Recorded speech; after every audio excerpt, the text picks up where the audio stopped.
जुड़े हुए हैं। तो जैसा अभी मैं ओशो के प्रति बहुत समर्पित हूँ और बहुत प्रेम है, बहुत आदर है। मान लो अगर मेरी ये जीवन में अधूरी रह जाती,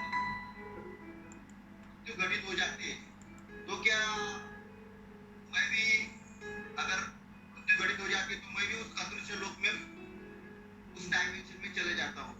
तो क्या गुरु, अगर मुझे, मैं तो मतलब उनसे उस डायमेंशन में कांटेक्ट रहता है क्या, रहते हैं क्या किसी को, या उनकी कोई गाइडलाइन मार्गदर्शन मिलता है? मिलेगा ना, बता दो।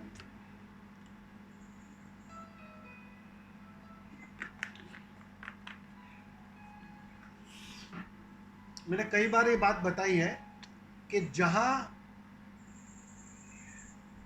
जिस सीढ़ी पर, यात्रा की जिस सीढ़ी पर, एक उदाहरण से समझ लो, 10 सीढ़ियां हैं, तुम्हें 10 सीढ़ियां चढ़नी है। अब चौथी सीढ़ी तक तुमने यात्रा कर ली और मृत्यु घट गई, तो एक बात क्लियर है, अस्तित्व का एक नियम है कि तुम्हारा जो अगला जन्म होगा ना, वहां 5वीं सीढ़ी का आयोजन होगा।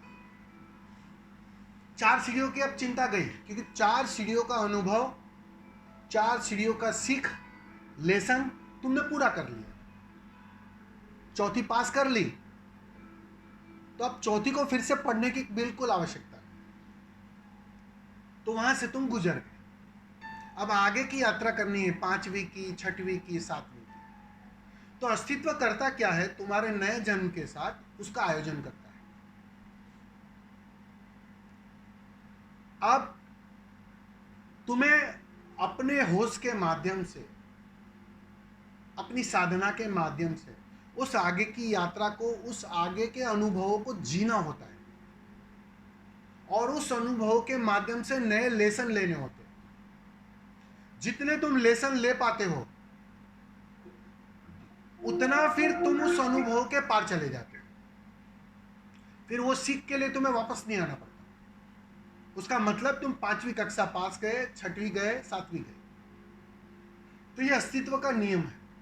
अब आप कहते हो कि मैं एक अलग डायमेंशन में जाता हूं, जब वो अलग डायमेंशन में सीधा ओशो से तुम जुड़ नहीं पाओगे, क्योंकि जब तुम चौथी सीढ़ी पार करके, पास करके, जब तुम मृत्यु को उपलब्ध होते हो ना, तो वो 5वीं, 6वीं, 7वीं, 8वीं, 9वीं और 10वीं का जो अनुभव बाकी है ना, उसके कारण तुम्हारे अंदर मांग बहुत ज्यादा होती है। यही अगर तुम 9वीं कक्षा में होते ना, तो मांग बहुत सीमित होती। लेकिन वही चीज अगर 5वीं कक्षा में हो तुम, तो तुम्हारी मांग घनी होती है, और जितनी मांग घनी होती है, तत्काल उसी क्षण तुम दूसरे घर में प्रवेश कर जाते हो। ये बेहोशी में घटना घटती है। तुम्हारी चेतना सचेत नहीं होती है। अभी तुम चॉइस नहीं कर सकते हो घर को, कि मुझे इस घर में प्रवेश करना है या नहीं करना है। एक नियम है, बेहोशी का एक नियम है। जैसे पानी नीचे जाता है, वैसे ही जितनी बेहोशी घनी होगी, तत्काल शरीर छूटते ही चेतना एक घर में प्रवेश कर जाती है और नई यात्रा को निकल जाती है। लेकिन एक बात सुनिश्चित है, उसकी फिक्र मत करना कि जो तुम चौथी कक्षा को छोड़कर आए हो, तो आगे की 5वीं कक्षा का अस्तित्व आयोजन करेगा ही करेगा तुम्हारे लिए। अभी उसमें तुम सीख ले सको, उसमें तुम अनुभव ले सको, या बेहोशी बने रहो, वो तुम पर निर्भर है। उस वक्त अगर वो 5वीं कक्षा का गुरु तुम्हें मिल गया और तुम आगे की यात्रा करने लगो, वो तुम पर निर्भर है, तुम्हारी प्यास पर निर्भर है, तुम्हारी जागरूकता पर निर्भर है। अब समझ रहे हो? तो ये श्रृंखला चलते रहती है। वो तो जब उस शिखर पर तुम आते हो ना, ओशो से मिलना ऐसा हो जाएगा कि उससे तुम छूट ना पाओगे। लेकिन उसके पहले बेहोशी के कारण, ये इसलिए तो जानने वाले क्या कहते हैं कि भैया शीघ्रता करना, समय बहुत कम है। अगला जन्म कब होगा पता नहीं है। मौका मिलेगा या नहीं मिलेगा वह भी पता नहीं। उस वक्त तुम्हारे अंदर वो प्यास होगी या नहीं होगी वह भी पता नहीं। इस बार अगर प्यास है, इस बार अगर तड़प है, तो दाव लगाने में कंजूसी मत करना,